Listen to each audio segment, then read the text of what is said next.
Hey everyone, Gil Gross here, and it is time for another mailbag where I answer your questions, hot takes, observations, and ultimately your comments about tennis or anything else. We are powered by BetUS. I posted in the YouTube community tab. You left some comments in my Discord server. The link to that is in the description. And there's plenty to discuss. It's Laver Cup weekend. I can't say I'm feeling too fired up about it. I don't know why.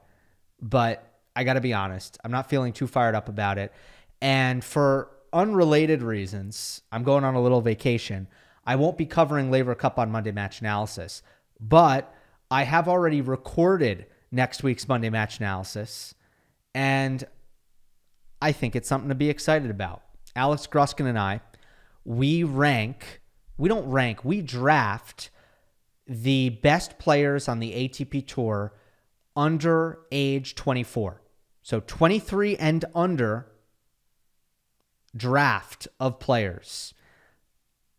No Sinner, no Alcaraz in the draft. They're obviously on a different level from everybody else. So it's basically who are the best young players outside of Sinner and Alcaraz. And we go back and forth basically drafting players. So it's fun. It's something that we've been talking about doing for a while, and we finally did it. That is coming up on Monday. All right. Let's jump into these comments now. First one is from Sloppy Gamer 1291. Hi, Gil. Addressing the elephant in the room. I always sort of knew that the Olympics would be the tourney that brought questions of motivation into Novak's game. Now that he has achieved his dream, together with his recent statements on not having the desire to fight for the ATP finals or future Masters 1000s and just focusing on the slams, do you think failure to win a slam next season could bring him into serious considerations of retirement? Thanks as always for the excellent work and analysis. Well, okay. For those who missed it, Djokovic played Davis Cup last weekend. And in the press conference, he was asked about his participation in the ATP finals, which currently, based on the ATP race, where he sits 9th, he's right in the mix of that. Well, you might get in, you might not. Obviously, if the season ended right now, he wouldn't be in. So the question, I assume, I actually didn't hear the question, was, what are your thoughts on making Turin? How hard are you going to push for it? And he said, quote, "No, it's not my goal at all, nor the ATP rankings. I am done with those tournaments. Whether I'll play it this year or the next, I don't know. From now on, priorities are going to be Grand Slams and playing for Serbia." The translation there was provided by Novak Weekly Podcast. He was asked about his scheduling in a more concrete way. And once again, he's like, he was non-committal. It sounds like he doesn't know if he's going to be playing Paris-Bercy. It seems like it's all up in the air. He said, quote, "For the first time in my career, I don't have any long-term plans. I live in the moment and I'll see what happens. Family life is very important to me. I want to be with my wife and children to be part of their daily lives, which I haven't been able to do for many years. We'll see how I feel and we'll judge." So again, like, what does this sound like right now? Shifting priorities. That's what it sounds like. Satisfaction with what he's accomplished. Absence of really large kind of long-term and short-term goals. Satisfaction, absence of goals, shifting of priorities. It's all human. It's all very understandable. It is unlikely to be good for his tennis. Highly unlikely to be good for his tennis. Now, on balance, we have heard Novak say since the Olympics that he's not thinking about retirement, that he might be participating in the 2028 Olympic Games in Los Angeles. So when it comes to the are you thinking about stopping question, I think Novak's been pretty clear. No, that's not right now. That's not in his head right now. That gets to what you're asking in this mailbag question from Sloppy Gamer, which is, if he doesn't win a slam next season, Could that bring him into serious considerations of retirement? Taking that very literally, I think it's hard to answer, because what does the slamless season look like in this hypothetical? Is he making finals? Is he making semis consistently? That would feel very different than he fails to go past the quarterfinals at all 4 slams, or he loses in the first week at 2 out of the 4, right? So there are different levels to a slamless season, and I don't think you can really put them all into the same bucket. It's not binary. However, in general, I think there is a certain amount of failure that would be intolerable to Novak. That would signal, okay, this isn't working. So I think the real question is here, if Djokovic is going to take his foot off the gas at ATP events other than the slams, is it realistic? Is it possible for him to be able to play tennis that resembles his best? Can he flip that on switch just like that? And I have my doubts. I think no matter who you are, you've got to get reps. You've got to build fitness. Less important, but still a factor, it helps to keep a good seeding so that you have the ability to ease your way into majors, as we've seen Novak do many times. Now, Djokovic said he felt unprepared coming into the U.S. Open. He said that. That was another part of his press conference at Davis Cup. He felt unprepared. He kind of looked unprepared. It didn't look like he had a bad night against Popyrin, because if you watch the first round and the second round and then the third round when he ultimately lost, at no point did it look right. It looked like he was not going to have a chance at winning the title really from first ball to last for Djokovic. And he said he felt unprepared. Well, how much of that is he didn't play Cincinnati? How much of that was he started too late? He took too much time after the Olympics to rest, unwind, enjoy it, relax. If Novak says, I felt unprepared, what's the root cause of that? Isn't it the fact that he didn't get back on the horse quick enough after the Olympics? Probably. So I think he needs to give himself runway.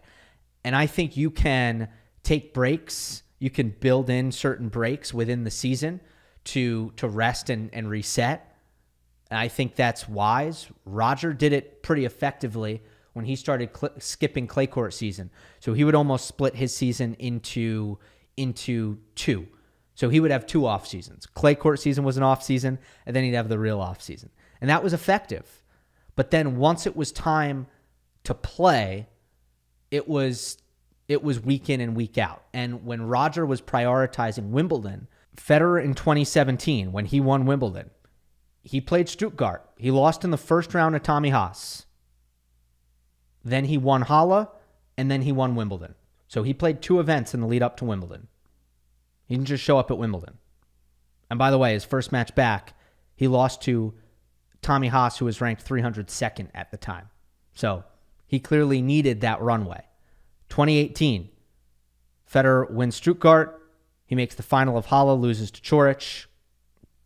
He actually lost to Kevin Anderson, Wimbledon in 2018. But again, he's skipping clay court season, but he's making sure to get his reps in coming into Wimbledon. 2019, he played Halle. He won Halle. That was the only event he played pre-Wimbledon. So that's just an example. Just wanted to take like a case study of somebody in Federer. He scaled back his schedule, but I think there's a real limit to how extreme you can go in terms of giving yourself a chance to be at your best by the time you're on court at the tournament that you really do care about. Hey, Gil, thanks for posting your conversation with Steve Flink about Sinner's doping case. We had a fair old ding-dong in the comments section. What is really frustrating, though, is how few players and pundits seem to understand the appeal process and why things panned out the way they did, i.e. Yannick's successful appeal of the provisional suspension. This has led to a lot of accusations of double standards, etc. How could this be improved in the future? Do players need better grounding in the process and what their rights are? Or do the relevant organizations, ITIA, CAS, Sports Resolutions, WADA, need to be more transparent about their processes and protocols? No one even seems sure how long WADA has for appeal, etc. Lots of conflicting reports. Two-part question. I think the second part is a little bit easier to answer, which is, can anti-doping powers make this easier for everybody? I think a lot of the information is there. What I would love, and I don't know how realistic this is, but I certainly feel a little bit of a void in this area. Who is there to answer questions? That to me is what's missing. So if a high up authority at the ITIA was able to hold a press conference and answer questions from the media, I think that would go a long way. That would not be an easy task for that individual. You would need to make sure that you don't take on, legal liability, you don't say the wrong thing, you preserve confidentiality. I'm not saying it would be easy, but there are examples of this kind of thing in politics, for example, all the time, right? When essentially somebody, maybe even in a sensitive position in a high up organization, has to answer for their processes and fill in the blanks, the things that maybe aren't made so clear by just having the report and the policy manual, the handbook, right? Just having those two things, there are still questions that may need answering. So that's the answer to the second part. The first part is, what about the players? What about the pundits? And I think, again, there are two separate buckets. There are some folks that may have just not taken a lot of care and they jump to conclusions without actually making sure that they were jumping to a responsible conclusion, without gathering all of the facts. And there's really not much you can do about that group, right?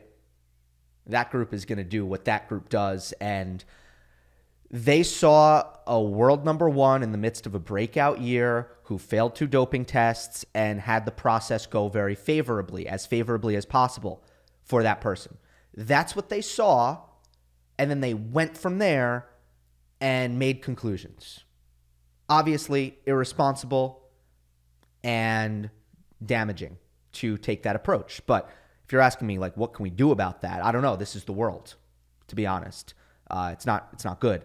Then there's another bucket of folks who did take care, did do the research, did treat the issue with the utmost sensitivity. And I can say I did that, and even I wasn't perfect. I did a 15-minute video the day after the news break, and of those 15 minutes, I stand by about 14 of them, maybe even 14 and a half of those 15 minutes, where I expressed that the policy is right there in black and white and procedure was followed. I communicated Sinner's defense and his account for what happened. I gave context around the substance itself. The thing is, when given all of that information, when seeing all of those facts, the question that arises for people like myself who did do the research, the question is, why doesn't it go that way more often? It's not up in arms about how it played out for Sinner. It's not that at all. It's more up in arms about, why isn't this more normal? Why haven't more players been able to successfully appeal the provisional suspension? And that's, I think, a source of good faith confusion. The answer to the question is that players may struggle to identify the source, may struggle to immediately tell the ITIA how the substance entered their body, in a way that voids them of fault or negligence. And Sinner was able to easily identify what happened and mount an immediate case. And I suppose that's the difference. It remains surprising. That is the difference. It remains surprising that more players haven't been able to pull that off. But the worst thing is when they don't pull that off and then the suspension is overturned because no fault or negligence is found. Imagine if that happened with Jannik. That would have been horrible. Horrible. And it happened with Tara Moore, a British doubles player, where she couldn't get the provisional suspension overturned, had to sit out months and months and months and months and months, lost her ranking. And then the ruling came in, no fault or negligence, you're good. That's awful when that happens. We don't want that. I've gotten some praise for the Sinner coverage. I've gotten a lot of criticism for the Sinner coverage. Between the first initial 15-minute piece of content that I did about 14, 15 hours after the news broke, mailbag, the next mailbag after that, where I did address the Marco Bartolotti case, Monday Match Analysis, I felt the need to revisit it again. And then in the 2 interviews I've done since the U.S. Open with John Wertheim and Steve Flink, it has come up in both of those. So there's been a lot there. And again, there's been some praise and there's been some criticism. I was a little surprised, though, in this mailbag that I didn't see people come out and make their case. Those who felt like I haven't done a good job and there's perspectives that I haven't shared or facts that I've missed. The whole point of the mailbag is I want to give you guys a platform. I might respond to whatever you say, but ultimately I'm going to let you say it. So Joanne here had basically the only comment about this, and it was not a criticism of me. I understand that. So I was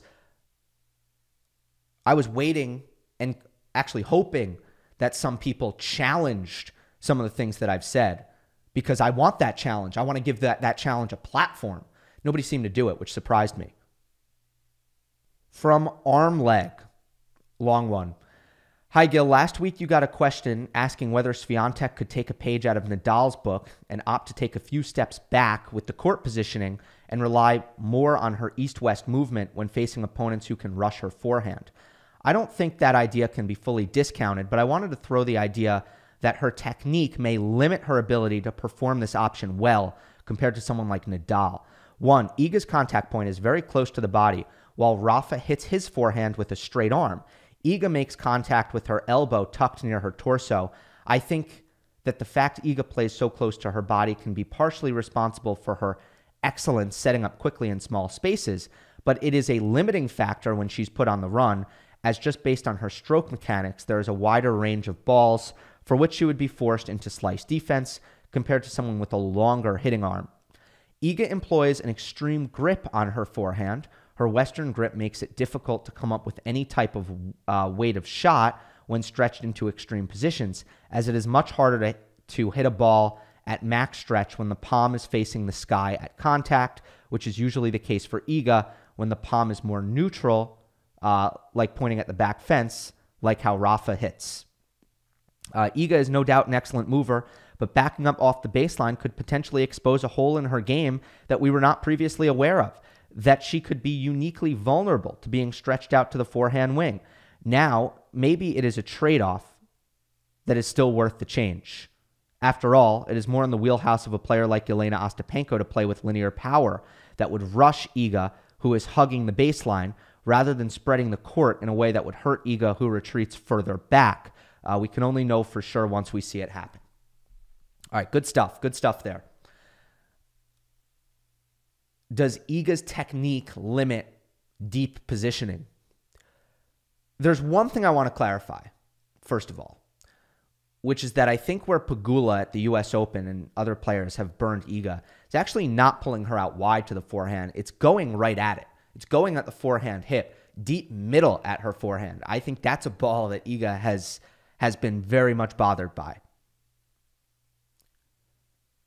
But you bring up this interesting thing about the bent arm forehand versus the straight arm forehand. And even straight arm forehands, the arm is bent on the takeaway, and then it's straight at contact. But then there are bent arm forehands where the arm never fully straightens out, like you see with Federer, Nadal. Does a bent arm forehand limit possibilities when it comes to court positioning? Does it hurt the running forehand? I would maybe. I'd push back against it a little bit. Just in the sense that I've seen a lot of bent arm forehands who do excel in the running forehand. And one of them is Jannik Sinner, who probably hits his forehand on the run bigger right now than anybody else. Anybody. He's got a bent arm forehand.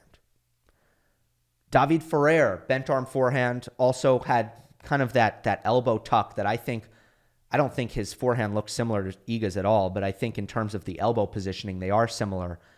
He was willing to play some forehand defense, east-west, very good at driving the ball on the dead run, excellent at defending his forehand wing in that respect. I think a lot of it was the work that he would do with his legs and his hips when he was on the move, but it's another example. And then Dominic Thiem, and I bring up Thiem because he's a deep positioning guy. The team played as deep as I think you would want anybody to play on a hard court. He's a bent arm forehand as well. So that's where I would push back. Now, 2020 Roland Garros, I actually went back and watched the highlights recently between Swiatek and Kenin in that final. And I felt in that match she was more likely, and by the way, she was a teenager at that point, 19 years old. I think she was more likely to move back than she is now in certain positions. She was definitely more likely to throw up a high, heavy ball in response to a ball coming deep at her forehand that she felt was going to be difficult to attack. She was willing to take maybe one step back, maybe lean back a little bit, which is okay to do in some cases, and throw the ball high and heavy, and use the buggy whip finish. Saw a lot of buggy whip finish in those highlights. You don't see that very often anymore. So Iga, I would even argue, has shown a propensity to be able to do some of these things already. And that's what I would say to all this. But at the same time, technique often does inform tactics. So I think that the line of thinking is very good here, where players are either liberated or limited to do certain things based on technique very often. All right, from Carl. Hi, Gil. I love your videos and analysis about tennis. Thank you. My question is, in your opinion, which male player do you think will have a great indoor season that could translate that form going into 2025? It could be any player that comes into your mind. The reason I ask this is because in the past couple of years, we've seen players use the indoor season to springboard their career to different highs in the following season. Rune in 2022 won in Bercy, had a very good first half of 2023 before the injuries. Sinner in 2023, amazing indoor season, having a great 2024 season. Keep up the great work. Appreciate you. I don't know that we're going to see a Rune Sinner, but you never know, especially not a Sinner, because it's very rare what we saw Jannik do in terms of totally wiping the floor with everybody last fall and then coming back after the offseason, winning the Australian Open, and just hasn't really, I mean, he's slowed down slightly since, but not really. Not really. I can give you some names that I'm interested in. Hubert Hurkacz obviously has the ability to serve players off the court in indoor hard court conditions, but also he is no longer with Craig Boynton. Craig Boynton, unbelievable coach, did an unbelievable job with Hubie. However, sometimes I think this time of year, you can kind of get into going through the motions. It can drag. You can almost be in a little bit of a lull, lacking spark. And I look at a guy in Hurkacz who has the ability to do some serious damage, you'd think, on indoor hard courts down the stretch of this season. And now he just might have a little bit of that spark that so many players are missing. So I want to mention Hurkacz. Felix, I believe, is playing his best tennis. Looked good at Davis Cup. Has been looking better and better, other than the straight set loss at the U.S. Open to Mensik. He's just so much better indoor hard court. So I think Felix can make some noise once again. I think he's healthy enough and confident enough to put together some results. Francis Tiafoe, I think he's going to stay engaged, which we sort of saw in 2022, interestingly enough. When he made that U.S. Open semifinal, he actually did have a pretty good indoor hard court season thereafter. Francis, I believe, is going to combine the confidence and the clarity in what he has to do that kind of came into focus in New York. I think he's going to marry that with increased intensity. I don't think he's going to kind of fall back into that trap of letting the focus and the intensity sink, as sometimes it does for him. And then the last thing, at Davis Cup, Tomas Martin Etcheverry and Francisco Cerundolo. From all of the Davis Cup I called, those were probably the two guys who stood out the most. Etcheverry, in how hard he's working at varying up his game, which was something that he was pretty horrendous at when I first saw him breaking on into the top 100, where it was just everything was very one speed, very linear. Well, he's coming in, he's drop shotting, he's slicing his backhand. I just think he's opening up a lot of different things for himself and his game. And then Cerundolo, I don't think I've ever seen him hit the first serve with such intention, aggressive intention. And that's the main thing that I've always felt is missing from Francisco Cerundolo's game. So you wouldn't think indoor hardcourt that either of those guys, Etcheverry and Cerundolo, both of them, vast majority of the results have come on clay. But I don't know, they both looked really good in Manchester, so I just wanted to say that. All right, next one is from Discord. To me, not gaff. Interesting. Hey, Gil, with Coco's struggles combined with Navarro's breakout year and JPEG's awesome U.S. Open performance, I think the American women's number one might be contested over the next few years. In the media, Coco is definitely actively the face of American women's tennis. And I'm wondering if losing the number one spot would change anything about that. Example, would Coco no longer be viewed as the face of American tennis if Navarro took the number one spot? If it does, I'm curious about what that means for casual fandom.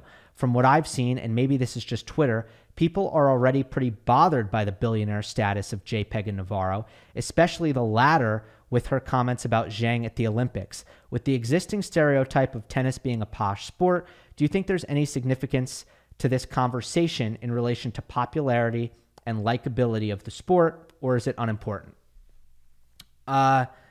First of all, these things take time. So if Coco loses the number one spot, it's not as if she's going to be usurped in the popularity department with any sort of speed.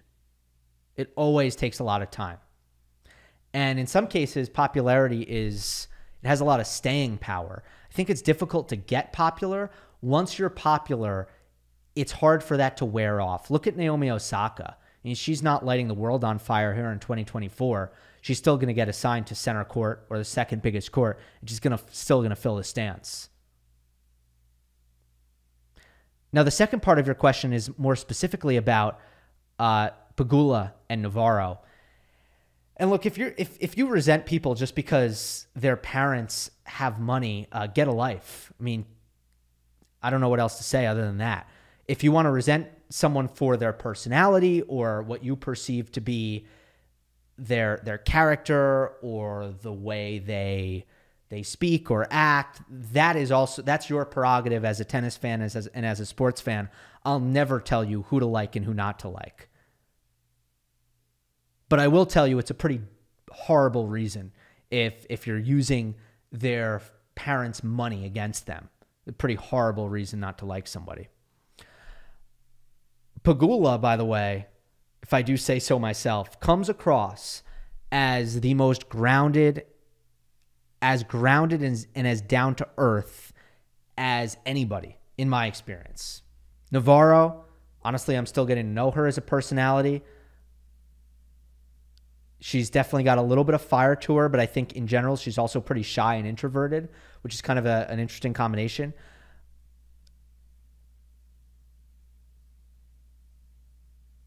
But the last thing I want to say is their resources and their status, I don't think it makes it any less impressive what they're accomplishing. And in some ways, it makes it more impressive.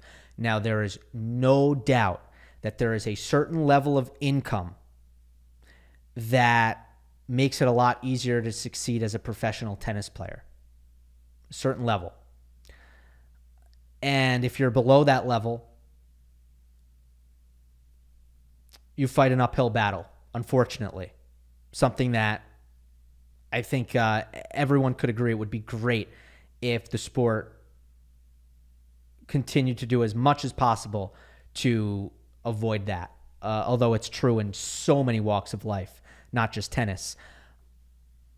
But once you reach that certain level, like once you reach the, okay, I have enough money where I'm going to be supported and I can afford to go to any academy I want to go to if I'm not on scholarship, and I can afford to do the traveling, and I can afford to get good coaching, and I can afford the court time, and I can afford the equipment. Once you get to that level, I don't think it helps then to have billionaire parents with a B.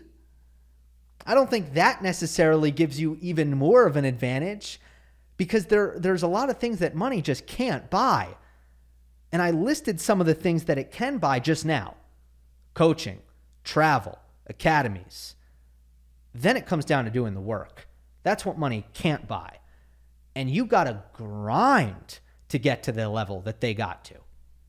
You got to be willing to suffer. You got to be willing to have a killer instinct about all of this. You need to be an animal when you're training. It's the only way you get that good. And they do not need to be professional tennis players, Emma Navarro and Jessica Pegula. In a lot of ways, it makes it even more impressive what they have been able to do, because clearly they haven't lacked the drive. Before I get to the next comment, quick reminder that we're brought to you by BetUS Sportsbook and Casino, where you'll find all the variety you want. You can even bet on, for example, who's going to win the Australian Open next year in 2025. New customers can go to betus.com and use the promo code YouTube150 for an 150% deposit bonus up to $2,000. Please gamble responsibly and don't harass the players. All right, next one from MA. What do you think about the second tier of players right now? First tier would, of course, be Sinner and Alcaraz, with Novak when he is in form like the Olympics. Second tier probably runs up top 10th, maybe even 15th spot. I don't think second tier goes to world number 15. So let's cap it at 10, all right? Basically, how would you rank that second tier to Delpo, Stan, Berdych, Ferrer, Tsonga, and a lot more that were in second tier in the Big Four era? I ask this because for 20 years or so, semifinals of a slam were reserved for only the best of the best, and this U.S. Open really didn't live up to that expectation. Is this the new reality, or do you think we might get a better second tier, better challengers for the first tier?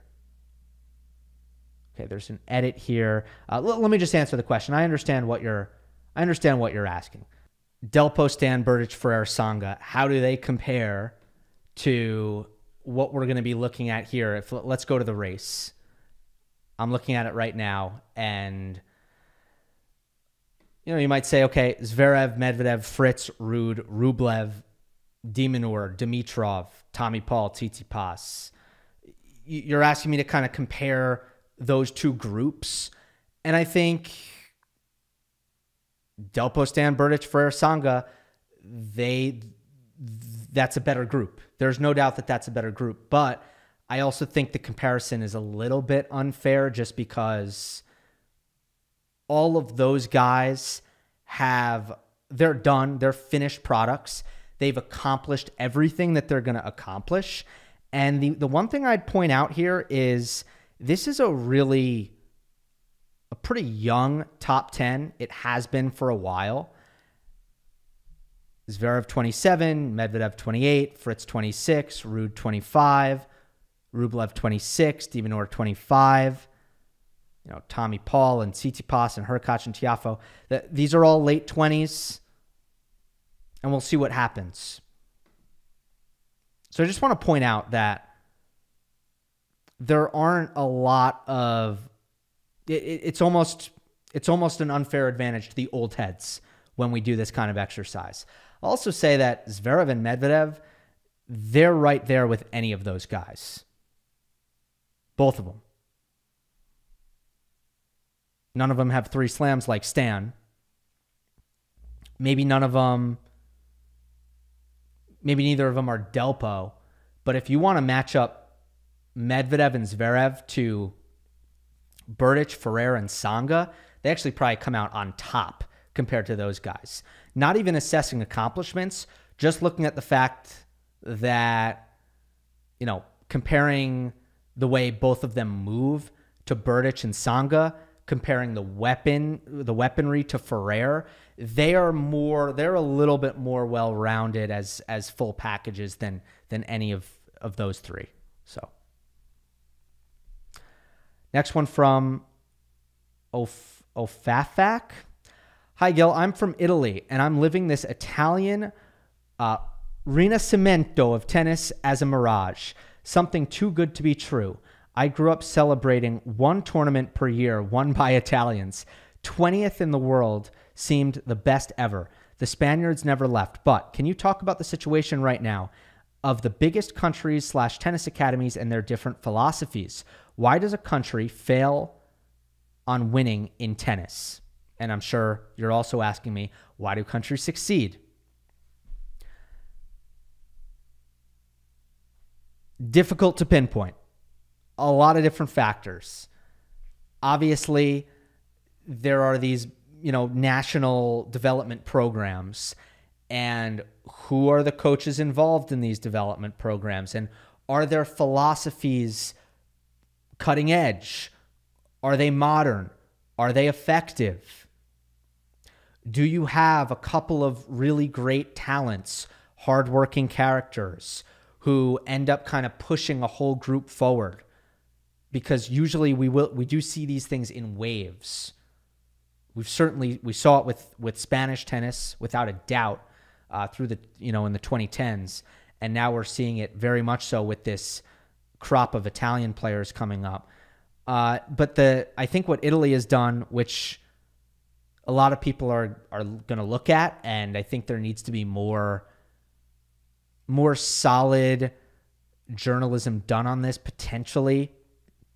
They have invested in professional level tournaments in their country, ensuring that their juniors get ample opportunity to compete at the highest level possible, and that travel costs are not necessarily going to be a massive issue, that if they need a little bit of a boost, a little bit of a bump with some wild cards here and there, that is going to be available, and that they're going to get regular competition as juniors.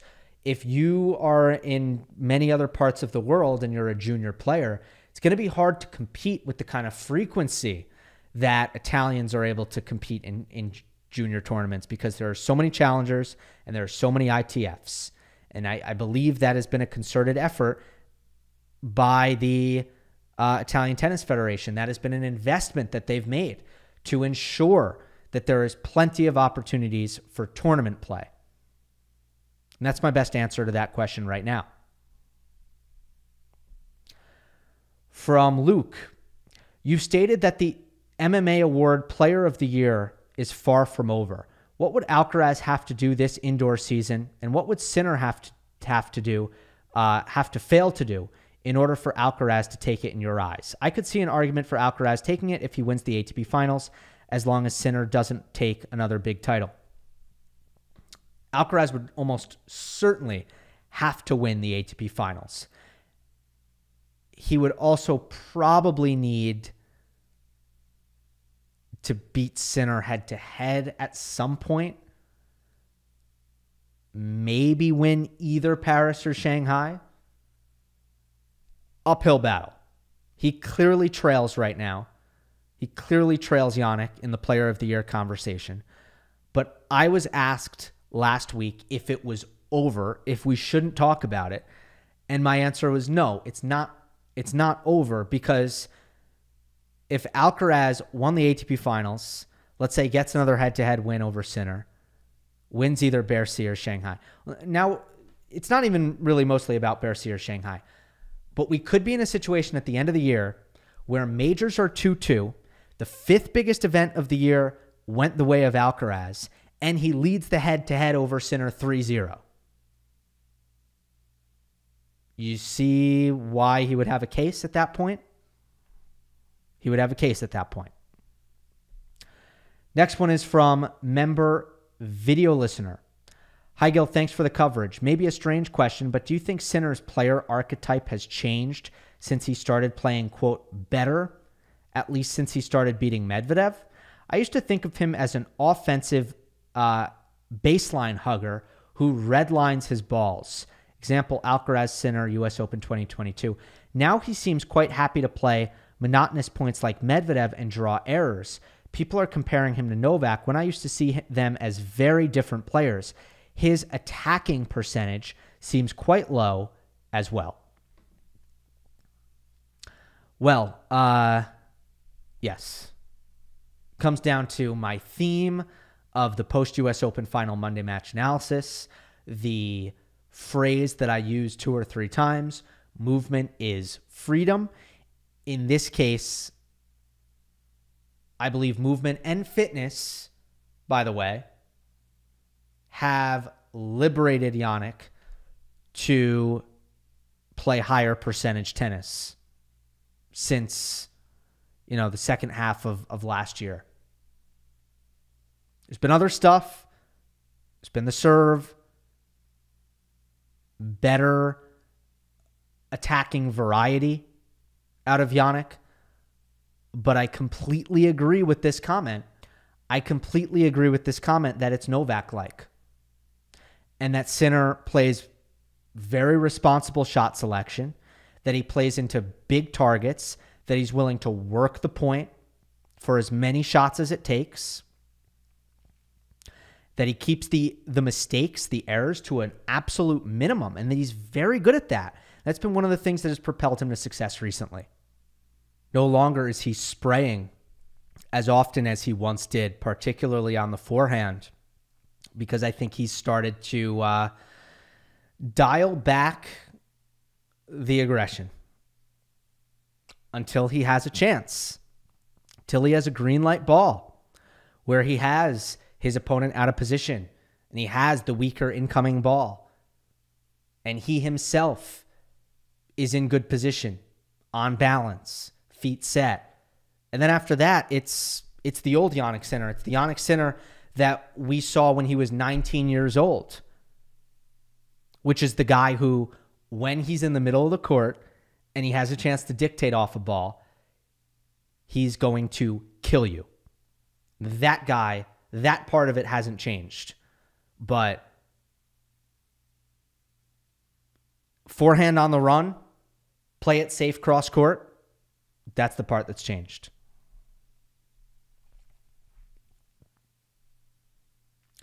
From Kaya. I think we can all agree that winners and unforced errors are imperfect stats. For one, UEs is a subjective stat. Is there a way we can objectively categorize unforced errors based on Hawkeye data of the incoming ball and the court position of the player? What metrics could the tour popularize? What would better reflect the quality of a match instead of winners and unforced errors? There are so many stats that are misleading in tennis. My biggest pet peeve is breakpoint conversion rate. The better stat is the number of breakpoints wasted in games that you don't break. If you have 5 breakpoints in a game and convert the 5th, the previous 4 do not matter. You've achieved your goal of breaking serve. What other stats bother you? Well, look, amen on that, on the breakpoint thing. I'm right there with you. Unforced errors, it can be objectified. It can be. Now, not to the fullest extent, because you do need to agree on a definition, but I think a pretty decent definition of an unforced error is when you miss a shot either in attack or in neutral. And Tennis Insights, they, using ball tracking and player tracking technology, they have trained an algorithm to see when a player is attacking, when they're in neutral, and when they're defending, based on things like contact point, speed of incoming ball, depth of incoming ball, angle on incoming ball. If a player is stationary at the time they are hitting the shot. So they can take into account all of these factors that we do subconsciously, and they have created a system that I think works pretty well. I would love to see technology like that used universally to start to track winners and unforced errors so that we can get rid of the subjectivity. We can get rid of the inconsistency, honestly. Davis Cup is a good example. Whoever was scoring Davis Cup was calling everything an unforced error. And you had astronomical unforced error numbers for these Davis Cup matches. And I saw online, I saw Jose Morgado tweet during an Alcaraz match about how horrible the quality is because the unforced errors were through the roof. And I was just thinking to myself, man, if you were paying enough attention, this was very early on in the tournament. I'm not trying to put Jose on blast by any means, because it's totally understandable why he would say this. But it's just one of those things, the scorers were scoring in a way that was clearly driving the unforced error count up way higher than it normally would. They were calling everything an unforced error. Yeah, I'd love some consistency there. Next one from Joshua. Hey, Gil, curious to hear what your thoughts are on Coco Gauff splitting with Brad Gilbert. Clearly, she's been struggling as of late, but I can't help but feel like this is something she'll regret. BG is one of the greatest coaches in history. Her issues with managing her serve and forehand are areas I think BG is suited perfectly to help with, given proper time.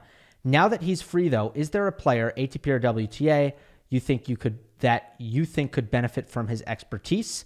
Personally, I think Holger Rune could really use him. To me, Holger right now reminds me a lot of a young Agassi, always trying to play a perfect match and trying to be the best player in the world with every point, instead of just focusing on being better than the person on the other side of the net.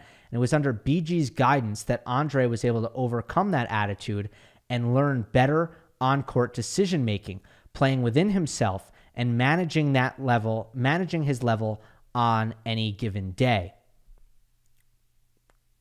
Very astute regarding the similarities between Agassi and Holger. I think that's spot on. And a lot of the details around BG kind of training Andre to understand that if his opponent makes an error, that is just as good as playing a perfect point by hitting, 3 balls in the opposite corner, corner to corner, 3 shots in a row. So absolutely, I think Holger could benefit from some of that. We were just talking about, I think, Jannik making that adjustment in some respect, although I think the movement and the fitness was at the core of Sinner's ability to make that change. I would disagree with you that Coco is likely to regret splitting with Brad, however, because I do think it reached a point where if you saw it at Wimbledon and you saw it over the summer and you saw it at the US Open, I think the nosedive was too steep. I think it got too bad that she needed a reset. She needed to start fresh. The vibes were off. It got to a point where I think there needed to be a change there. Got too bad. That's all. But time will tell. Brad is also very into simplifying, which I think most of the best coaches are. They are all about simplify, simplify, simplify. And that was very effective for Coco at the start. I think it still could be effective for Coco. But that's another thing I think Holger could definitely benefit from. But hey, there's a lot of coaches who have those sorts of philosophies. Brad's a great one, no doubt about it. But I don't think that means that Coco won't benefit from finding something else there. Because again, it just got really bad. The level and the confidence and the communication, it all got bad. So makes sense that she was looking to make a change. From North FC Zoomer, there's a few players, Paul, Draper, Nadal, etc., others too, but I'm drawing a blank, who naturally use the opposite hand to the one they play tennis with. And they all have elite level backhands, or at least very, very good backhands, especially defensively. I'd be interested to hear your take on this. Maybe some of the mechanics that might go into it, or is it just a coincidence with no particular relevance? I think it's definitely relevant. The backhand requires dexterity in both hands. The forehand does not. So I think if you have naturally, really great dexterity with your top hand on the backhand, that's a huge plus. Almost all the great backhands are going to have that. There's a pretty big debate in the coaching community of what the balance is between bottom hand and top hand when it comes to the two-hander, the backhand. Like, how much work should each hand be really doing? And I think most of the backhands are slightly top hand dominant, which also goes to what we're talking about here. Now, I don't think it can be too much. Like, I don't think it should be 70-30. I think most of the best backhands are about 60-40 top hand dominant. I think 50-50 is okay. I think that's good too. I don't see a lot of backhands that are bottom hand dominant. To me, I don't see a ton of them. That doesn't seem ideal to me. All right, let's end on this one. From Mad Dog. Hey, new fan here, both to tennis and to you. Love to read that. That's my favorite. My question is about the Sinner-Alcaraz rivalry. Since starting to follow the tour earlier this year, Sinner has easily become my favorite player, and the growing rivalry between him and Alcaraz has been an exciting and engaging factor in my interest. With their head-to-head fairly evenly split, it seems like general rhetoric has Alcaraz ahead of Sinner in long-term potential and favoritism when they meet on the court. My question is, do you agree with this sentiment? Would you classify Alcaraz as a player who'd need to have a bad day in order for Sinner to beat him? Or do you think the split is more even than that? Also, how big a factor will surfaces play in this rivalry?